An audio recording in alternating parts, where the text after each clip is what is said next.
오늘 사사기 1장 1절과 21장 25절의 말씀으로 시작과 끝이라는 제목으로 말씀을 드리고자 합니다. 2023년도도 시작한 지 얼마 안 된 것 같은데 벌써 9월이라는 것도 이제 추석이 한 열흘밖에 남지 않았지요. 언젠가는 2023년도가 끝나게 됩니다.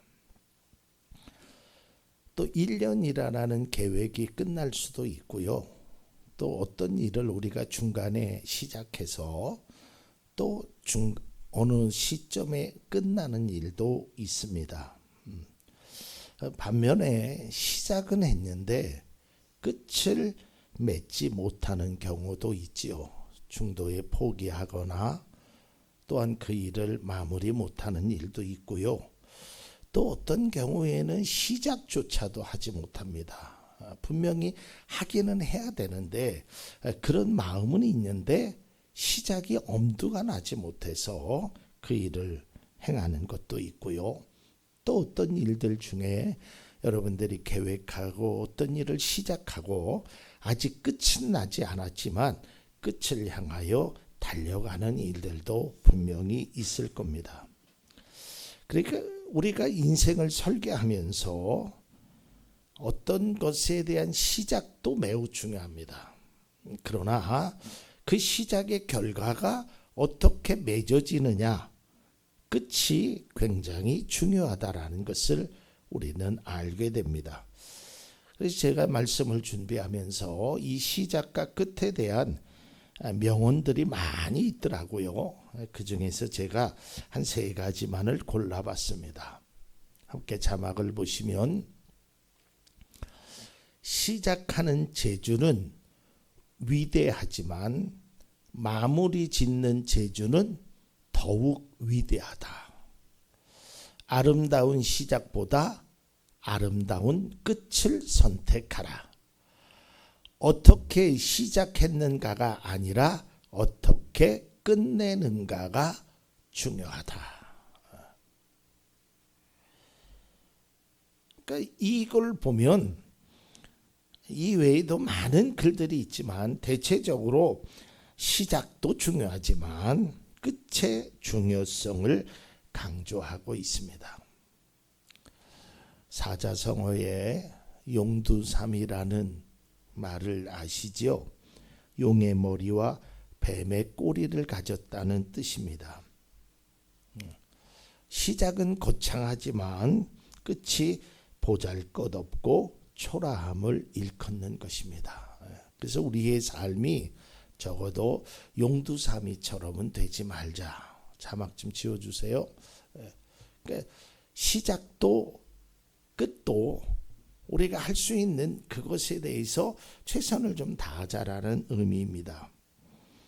이러한 의미에서 우리가 시작과 끝이 얼마나 중요한지를 다시 한번 깨닫는 계기로 이 말씀을 준비했습니다. 특별히 우리 그리스도의 삶에서도 이 시작과 끝이 얼마나 중요한지를 성경을 통해서 우리가 알 수 있는데요. 그 중에 우리가 사사기의 시작과 끝을 통해서 한번 우리의 모습도 또 그 당시의 사람들의 모습을 통하여 우리에게 주시는 교훈과 은혜를 함께 받고자 합니다. 사사기는 이렇게 시작합니다. 여호수아가 죽은 뒤에. 사실 모세라는 민족의 지도자를 하나님이 세우셨죠. 그래서 이스라엘 백성들을 애굽에서 이제 젖과 꿀이 흐르는 가나안 땅으로 인도하시는 그 역할을, 그 중요한 일을 지도자인 모세에게 맡기십니다. 그 이제 모세가 이제 그 일을 행해서 이스라엘 백성들을 애굽에서 나오게 해서 40년 동안 광야 생활을 하고 또 이제 마지막 젖과 꿀이 흐르는 그 가나안 땅을 목전에 두고 이제 모세는 그곳에 들어갈 수 없다라는 하나님의 말씀과 함께 이 세상을 떠나게 되지요. 그리고 나서 여호수아라는 새로운 지도자를 세웁니다. 그래서 여호수아가 이제 가나안 땅으로 들어가는 일을 행하죠.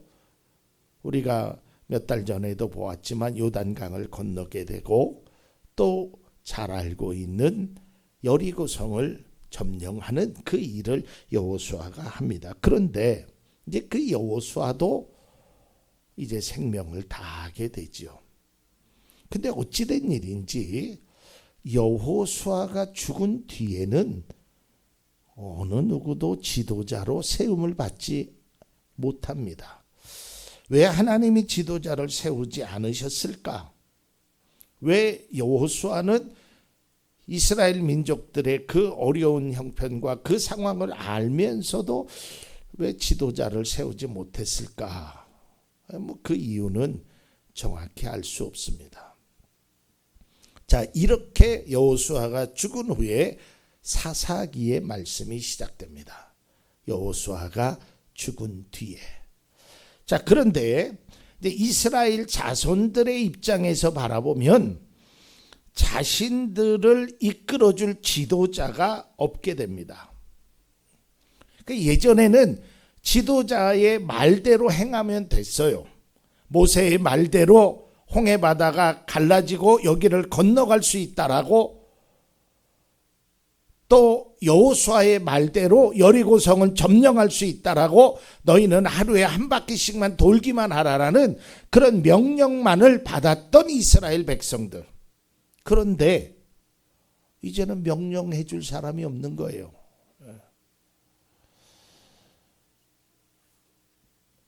저는 아직 부모님이 살아계시지만 어린 나이에 또 나이가 들어서도 특별히 아버지보다는 어머님에 대한 부재가, 안계심이 굉장히 마음속에 큰 부담이 돼요. 그래서 어떤 분은 그런 말씀을 해요. 우리들의 고향은 어머님이 계신 곳이 고향이다. 그런 말씀을 하는 분들. 자, 예전에는 궁금한 일이나 하면 엄마한테 전화도 하고 엄마한테 묻기도 하고 아버지의 뜻을 따르는데 그런 부모님들이 갑자기 이제는 내 곁에 다 떠나게 되면 이 문제를 갑자기 어떻게 결정해야 될지를 잘 모르는 사람들도 있단 말이죠. 하물며 이스라엘 자손은 한두 명이 아니라 수백만 명의 그 사람들을 이끌어갈 수 있는 지도자가 아무도 없는 거예요. 그래서 그들은 우리가 어려운 일이 있을 때 누가 그 문제를 결정하지? 그전에는 모세가, 그전에는 여호수아가 이런 결정을 했는데 이거 누가 결정해야 될까? 그리고 우리의 문제를 누구에게 말해야 될까? 이것이 그들에게 당면하는 아주 심각한 문제였습니다. 이스라엘 자손들은 애굽에서 나와 광야를 거쳐 가나안에 들어갔지만 그곳에 있는 원주민과의 정복 전쟁을 해야 하는 상황에 있어요. 그래서 그들에게 있어서 지도자의 공백은 굉장히 치명적이라는 것이죠. 자신의 지도자였던 여호수아가 죽고 이 불안한 상황 속에서 가나안과의 이제 전쟁을 앞두고 있죠. 이때 이스라엘 백성의 선택은 누가 먼저 올라가서 가나안 사람들과 싸우리까? 하나님께 물은 것입니다. 다시 말해서 그들의 선택은 우리가 지금 민족의 지도자가 없으니까 하나님의 뜻을 묻자. 그게 그들의 선택이고 그들의 시작이었어요. 사사기의 시작이 이렇게 되는 것은 매우 중요한 의미를 담고 있습니다. 여호수아가 죽고 나서 이스라엘 자손들은 이제 각자 살아가야 될 방법을 찾아야 되는데, 가나안 사람들과의 전쟁을 해야 되는데, 이 전쟁통에서 우리가 어떻게 이 일을 행할 것인가? 그들의 선택은, 그들의 시작은 하나님께 묻는 것이다. 왜 이런 결정을 내렸냐면요. 그들은 경험을 했어요. 뭘 경험을 했냐면 그동안 이스라엘에 우리를 이끌었던 민족의 지도자인 모세나 여호수아가 자신들을 이끌어낼 때 꼭 하나님께 묻더라. 그런 경험이 그들 속에 있었단 말이죠. 그러니까 그 경험을 눈으로 보았어요. 직접 체험했어요. 귀로 들었어요. 그리고 그들은 느꼈단 말이죠. 그러니까 그들의 선택은 다른 것이 아니라 하나님께 기도해야 되는 것이구나. 하나님께 물어야 되는 것이구나. 이게 너무나 필요하다라는 것이죠.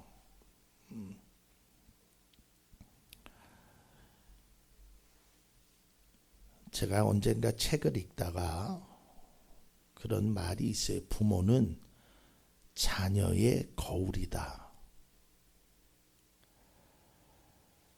이제 부모님이 언젠가는 다 떠나실 거 아니겠어요? 그러면 자녀가 그때 이럴 때 우리 엄마 아빠는 이렇게 했지. 이게 이제 그들 속에 은연중에 묻어져 있어요. 그게 뭐 아주 작은 일, 음식을 만드는 일서부터요, 아주 큰 인생에 정말 놀라운, 정말 중요한 큰 일을 결정할 때도 그 자녀들의 경험 속에서는 우리 아빠 엄마는 이럴 때 이렇게 하셨지라는 것이 은연중에 들어와요. 그리고 이 습관이라는 것이요, 이 굉장히 중요합니다. 그리고 그런 게 자연스럽게 가르쳐주지 않아도 그것이 자녀들에게 몸에 배는 거예요.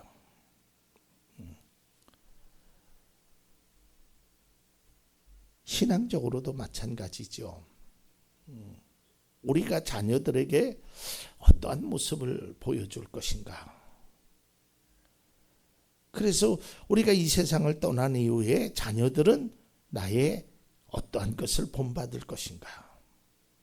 이스라엘 백성들은 모세와 여호수아를 본받아서 그래, 이 모든 결정은 하나님께 묻자. 이것으로 시작되었단 말이죠. 모든 과정에서 하나님께 묻고 또 묻는 그들의 모습을 보면서 이스라엘 자손들은 그것들을 바탕으로 지도자인 여호수아가 죽자 가장 먼저 하나님께 자신들이 가야 할 길을 알려달라고 했던 것입니다. 이러한 모습이요, 우리 믿음의 성도들에게 아주 매우 필요한 모습입니다. 무엇을 하든지, 어떤 것을 시작하든지, 어떤 것을 계획하든지, 어떤 과정에 있든지, 어떤 문제를 만나든지 내가 하나님의 그 뜻을 묻는 것이 우리의 시작이고 아주 중요하다는 거예요. 그걸 우리가 경험해 봤다는 것이죠. 그래서 저도 목회를 하면서 또 저 개인적으로 당한 문제, 그 하나님 앞에 묻는 거예요. 왜? 그동안 하나님께서 그렇게 물음을 통해서 하나님께서 답을 말씀해 주시기도 하고 답을 보여주셨거든요. 그러니까 저는 그걸 경험을 바탕으로 그냥 하나님께 묻는 거예요. 하나님 어떡할까요? 또 우리 성도님들을 향해서 기도할 때도 그런 두려움이나 걱정이 아닌 확신을 가지고 기도하는 거예요. 하나님 지켜주신다고 했지요. 하나님 은혜 주신다고 했지요. 하나님께서 책임지신다고 했지요. 그렇게 해주세요. 그게 저의 기도란 말이죠. 왜요? 저는 그동안 그런 경험을 너무 많이 보았거든요. 그러니까 다른 사람한테 물을 것도 없어요. 그냥 하나님께 물으면 돼요. 우리가 다윗이라는 사람을 잘 알고 있지요. 성경 속에서. 이 다윗이요, 그 모습을 통해서 다윗이 전쟁에서 승승장구할 수 있었던 그 이유가 있어요. 블레셋과의 전쟁을 앞둔 상황에서 그의 모습이 기록되어 있는데요. 사무엘상 23장 2절입니다. 그래서 다윗은 주님께 여쭈었다. 내가 출전하여 이 블레셋 사람을 쳐도 되겠습니까? 그러니까 하나님이 그래 올라가라 그렇게 말씀하셨거든요. 그런데 부하들이 반대를 합니다. 안 됩니다. 지금 우리가 그럴 형편이 안 됩니다. 아니 우리는 지금 도망자의 신세인데 무슨 전쟁을 하겠습니까? 그러니까 막 그들이 반대를 하는 거예요. 부하들이. 이제 그러자 다윗의 모습이 또 나옵니다. 23장 4절입니다. 다윗이 주님께 다시 여쭈어 보았다. 그러니까 뭐라 그러셨을까요? 또 올라가라 그랬어요. 그래서 전쟁에서 승리했단 말이죠. 또한 사무엘상 30장에 보면 아말렉 사람들이 남부 지역이었던 네겝과 시그락을 침략해서 막 성에 불을 지르고 어린아이 노인 모두 끌고 갑니다. 그래서 사람들은 이때 다윗에게 원망의 화살을 돌려요. 사실은 다윗이 잘못한 것도 아닌데 이때 다윗의 모습이 사무엘상 30장 8절입니다. 다윗이 주님께 문의하였다. 제가 이 강도들을 추격하면 따라잡을 수 있겠습니까? 여러분, 저는 이 말씀을 준비하면서 우리가 신앙적으로 어떤 마인드를 가져야 되냐면 적어도 한 3살, 4살 된 어린아이의 모습과 같은 마인드를 가지라는 거예요. 그게 뭐냐면 저도 자녀를 우리 아이가 3살, 4살 때 되면 아주 귀찮을 정도로 물어봐요. 아빠 저게 뭐야? 이게 뭐야? 한 번만 묻는 게 아니에요. 또 묻고 또 묻고 또 물어요. 그러니까 우리가 그 어린아이 3살, 4살 때의 그 모습과 같은 그리스도인의 마인드를 가져야 되는 거예요. 하나님 이거 어떡할까요? 하나님 저런데 어떻게 해야 돼요? 하나님 지금 내 앞에 이런 문제가 있는데 어떻게 해야 돼요? 하나님 저건 어떤 문제예요? 계속 하나님 앞에 물으라는 거예요. 사람은요, 묻고 또 물으면 귀찮아질 수 있을지 몰라도 하나님은 그런 분이 아니라니까요. 왜 그러냐면 성경 속에서 하나님이 이렇게 말씀하셔요. 나에게 물어라. 어려운 일이 있느냐? 나에게 와서 기도해라. 힘든 일이 있느냐? 나에게 와서 기도해라. 하나님은 오라라는 거예요. 목마르냐? 배고프냐? 힘드냐? 괴로우냐? 나한테 오라라는 거예요. 그 오라고 하는 분이 갔는데 마다하지 않을 거잖아요. 이러한 여러 가지의 상황을 통해서 이스라엘 자손들은 하나님의 뜻을 묻는 것으로 시작했단 말이죠. 그런데 이 결정이 끝까지 이어지지 못했다는 거예요. 그들의 모습은 이렇게 달라집니다. 중간에도 사사기 17장 6절입니다.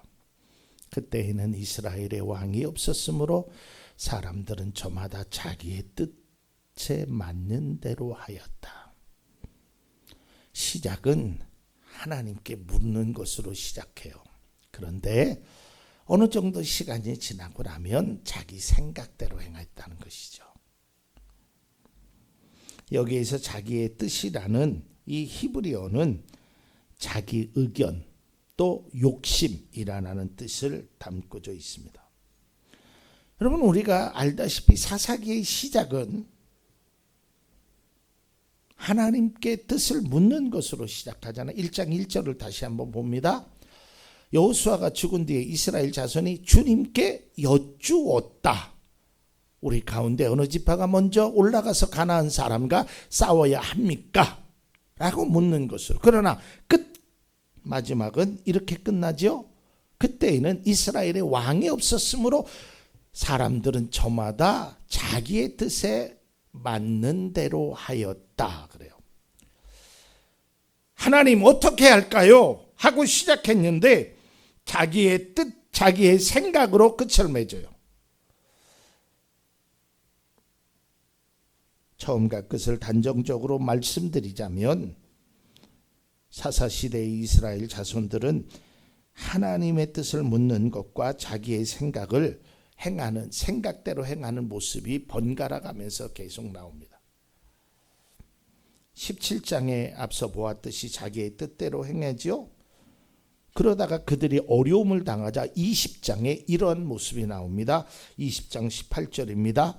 이스라엘 자손이 일어나 베델로 올라가서 하나님께 여쭈었다. 우리 가운데 어느 지파가 먼저 올라가서 베냐민 자손과 싸워야 합니까? 주님께서 말씀하셨다. 유다 지파가 먼저 올라가거라. 자기 생각대로 했다가 또 하나님의 뜻을 묻기도 하죠. 이제 말씀을 좀 맺고자 합니다. 사사기의 시작은 하나님 어떻게 할까요? 라는 질문이었지만 그의 끝은 각기 자기 생각대로 행하게 됩니다. 시작과 끝이 완전히 다른 것이죠. 그런데 여기에서 한 가지 우리가 주목해야 할 것이 있습니다. 이스라엘 자손이 각기 자기의 생각대로 한 것에 대한 이유가 있습니다. 그 이유를 다시 한번 보겠습니다. 21장 25절입니다. 그때에는 이스라엘의 왕이 없었으므로 사람들은 저마다 자기의 뜻에 맞는 대로 하였다. 자, 보세요. 이스라엘의 왕이 없었으므로. 여러분, 여기 두 가지의 모순점이 있습니다. 첫째는 이스라엘의 왕은 하나님이라는 사실을 그들이 인정하지 못했고요. 두 번째는 뭐냐면 하나님께 여쭈었을 때는 왕이 있었을까요? 없었을까요? 없었어요. 그때도. 그러니까 달라진 게 하나도 없어요. 달라진 게 있다면 이스라엘 자손의 마음이 달라진 거예요. 근데 그 마음이 달라짐이 자기가 아니라 환경을 논하는 거예요. 왕이 없어서요. 우리는 내 생각대로 합니다. 라는 것이죠. 사사기의 시작과 끝을 보면서 이것은 단순한 시간적인 의미만이 아니다. 상황의 의미도 포함되어 있다라는 생각을 합니다. 우리가 어느 때는 하나님의 뜻을 묻다가 또 어느 때는 내 생각대로 했다가 또 어느 때는 하나님의 뜻을 묻다가 이런 것들이 너무 반복적으로 이루어지는 것은 그것은 바람직하지 않다라는 것이죠. 물론 우리는 다 성인이기에 내 생각도 있죠. 왜 없겠어요. 그러나 그 생각도 하나님의 뜻에 비추어 봤을 때 그것이 올바른 생각인지를 한 번 정도 비춰볼 필요가 있다라는 것이죠. 하나님의 뜻을 찾는 것은 그리스도인의 기본적인 자세입니다. 그러나 상황에 따라 어느 때는 하나님의 뜻을 찾고 어느 때는 자기의 생각대로 행하는 것은 바람직한 모습이 아닙니다. 그리고 자꾸만 자기의 합리화를 하려고 그래요. 사실 제가 이제 미국에 저희 아버님 때문에 지금 아버님이 이제 한국에 와 계시지만 이제 미국 가서 그 한국 분들을 좀 만나보면서 좀 의아했던 게 있어요. 그게 뭐냐면 어떤 때는 나는 미국 사람입니다 라고 미국식으로 자기를 다 대변을 해. 자기가 유리하게끔. 미국 사람은요